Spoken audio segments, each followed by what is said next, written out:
Hello everyone. Today we're going to make roast chicken, one of my favorite dishes. This is a dish that is dear to my heart. It's something that I grew up eating in London. My mum taught me to make this when I was a little girl. We took these massive walks on the heath in London and come back and have a roast chicken. Now, I love this. In fact, any day of the week, you can have it as a great weeknight dinner. And the next day you've got lots of leftovers. And it makes a wonderful Sunday lunch. And this is a one-pan roast chicken, which has all the vegetables in it. Carrots and potatoes and onions and lots of lemon. So that lemon juice flavors the chicken. The one thing, though, is finding a good chicken. So if you can, find the best, preferably organic, locally raised chicken. It'll have more flavor and it's just tastes yummy. So let's get started. To make a roast chicken, what do you need? You need a simple roasting pan, a heavy bottom one if you have one, that'd be great. And the ingredients. I've got a 3 to 4 pound roast chicken, it's not roasted yet, a 3 to 4 pound chicken, and a whole onion, chopped, sliced, peeled and sliced.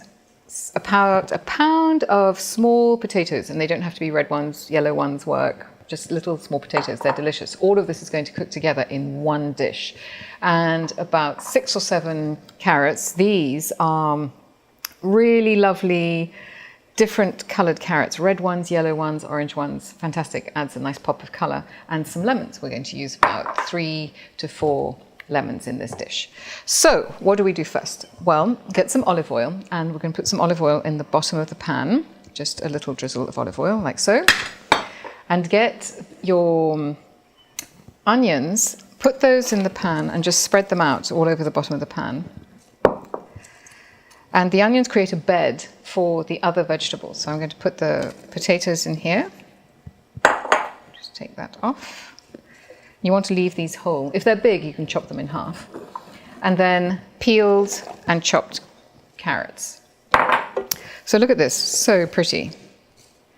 Just squish them about so they get covered in a little bit of olive oil. And then I'm going to cut a couple of lemons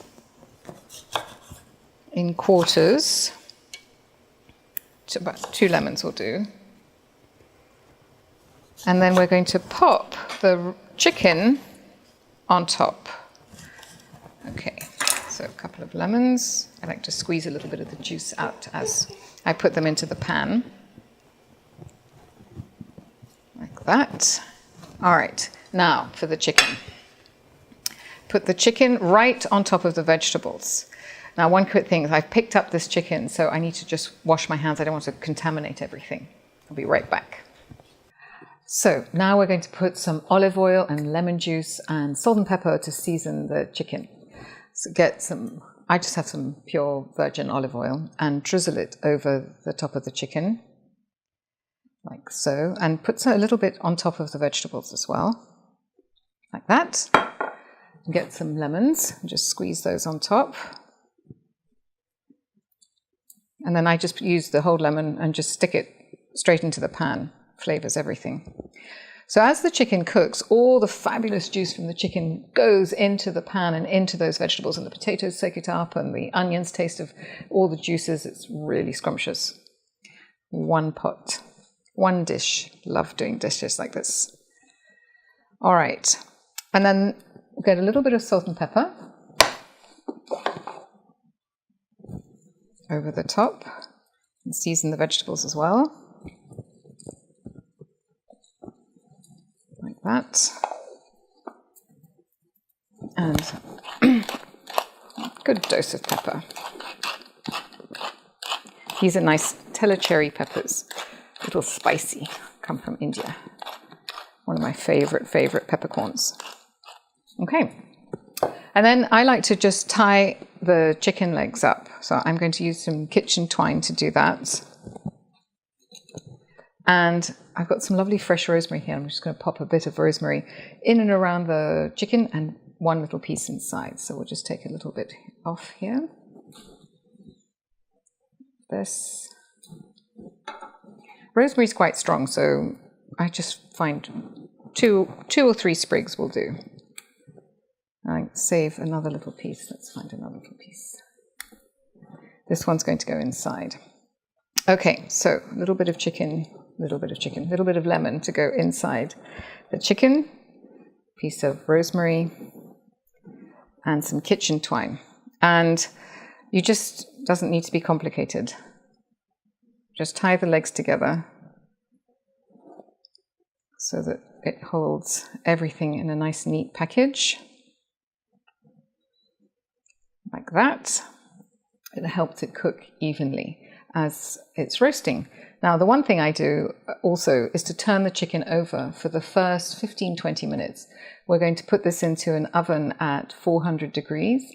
And for the first 20 minutes or so, you want the chicken to cook upside down. And after 20 minutes, open the oven door, just turn the chicken over and let it cook for the rest of the time at that temperature. So I'm just going to turn this over like so. And we're going to pop this in the oven. I'm going to wash my hands again. Okay. So just before popping it in the oven, I'm going to put some olive oil, some salt and pepper on the reverse side, on the back side of the chicken as well. So it's well seasoned all the way around. A little bit more salt and some pepper.